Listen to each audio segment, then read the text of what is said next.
रात के करीब 3 बज रहे थे। पूरा घर नींद की गहरी चादर में लिपटा हुआ था। खामोशी इतनी गहरी थी कि घड़ी की टिक टिक की आवाज किसी तूफान जैसी महसूस हो रही थी। मगर एक कमरे में एक लड़का जाग रहा था, बेड पर बैठा हुआ, घुटनों को सीने से लगाकर खाली निगाहों से दीवार की तरफ देख रहा था। उसकी आंखों में आंसू थे जो बिना किसी शोर के उसके गालों पर लुढ़क रहे थे। दिल में एक अजीब सी कसक थी, एक भारीपन जो उसे सांस लेने भी नहीं दे रही थी। वो सोच रहा था, क्या जिंदगी हमेशा ऐसी रहेगी? क्या मेरी तकलीफें कभी खत्म नहीं होगी? वो खुद को बेबस और अकेला महसूस कर रहा था। हालात उसके हाथ से निकल चुके थे। घर में माँ बीमार थी। डॉक्टर ने कह दिया था कि इलाज महंगा होगा और लंबा चलेगा, लेकिन पैसे कहां से आएंगे? घर की आर्थिक स्थिति पहले कमजोर थी। पिता के मौत के बाद ही इस घर को माँ ही चला रही थी। अब वही बिस्तर पर थी, कमजोर और लाचार अवस्था में। अब लड़के की आंखों के सामने माँ का चेहरा घूमने लगा। कैसे वो हर वक्त उसके लिए परेशान रहती थी। अगर कभी लड़का उदास होता तो माँ उसका सर अपनी गोद में रखकर उसे प्यार से सहला देती और कहती, बेटा चिंता मत कर, सब ठीक हो जाएगा, मैं हूं ना तेरे साथ। लेकिन अब वही माँ खुद बिस्तर पर थी। उनकी आंखों में दर्द था और चेहरे पर चिंता। लड़का जब माँ के पास बैठता है तो माँ उसकी तरफ देखकर मुस्कुराने की कोशिश करती, पर उसकी आंखों की नमी उस दर्द को बयां कर देती है जो वो सह रही थी। लड़के ने आंसू पोंछे, उसने एक गहरी सांस ली और खुद से कहा, मैं कमजोर नहीं पड़ सकता।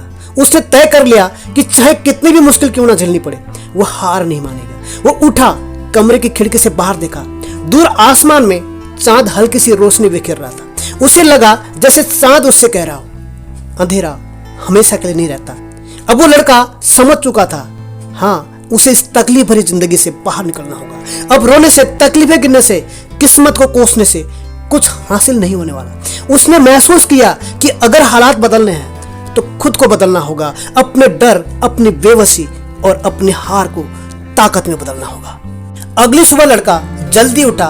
उसने माँ के कमरे में जाकर माँ के माथे पर प्यार से हाथ फेरा। माँ की तबीयत अभी भी खराब थी, मगर उनकी आंखों में अपने बेटे के लिए चिंता साफ झलक रही थी। अब उसने तय कर लिया कि अब उसे किसी भी हालात में हार नहीं माननी है। सबसे पहले उसने अपने दोस्त और जान पहचान वालों से बात किया।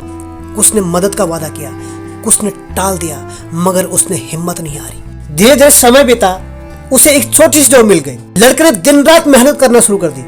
थकान से शरीर टूट जाता, मगर माँ के चेहरे पर मुस्कान देखकर उसे सुकून मिल जाता। और धीरे धीरे हालात बदलने लगे। माँ की तबीयत में सुधार होने लगा। घर में अब पहले जैसी उदासी नहीं थी। एक शाम लड़का माँ के पास बैठता है। माँ ने उसके सर पर हाथ फेरा और कहा, तूने मुझे संभाल लिया बेटा। मैं जानती थी कि मेरा बेटा हार मानने वाला नहीं है। लड़के की आंखों में आंसू आ गए, मगर अब वो आंसू दुख के नहीं थे, बल्कि खुशी के थे। दोस्त, जिंदगी में असली जीत ताकत से नहीं, बल्कि खुद पर विश्वास करने से मिलती है। हर इंसान के सफर में मुश्किलें आती है, हालात बिगड़ते हैं, हार सामने खड़ी होती है, मगर जो इंसान खुद पर भरोसा और विश्वास रखते हैं, वह हार के बावजूद भी दोबारा खड़े होते हैं। दोस्त, अब असली सवाल यही है कि किसी भी काम को शुरू करना आसान होता है, मगर उसे अंजाम तक पहुंचाना मुश्किल। दोस्त, फर्क इस बात से नहीं पड़ता कि आपने कितनी बार कोशिश की, फर्क इस बात से पड़ता है कि आप कितनी बार गिरकर फिर से उठे। इसलिए दोस्त, खुद से पूछो, क्या मुझे खुद पर यकीन है?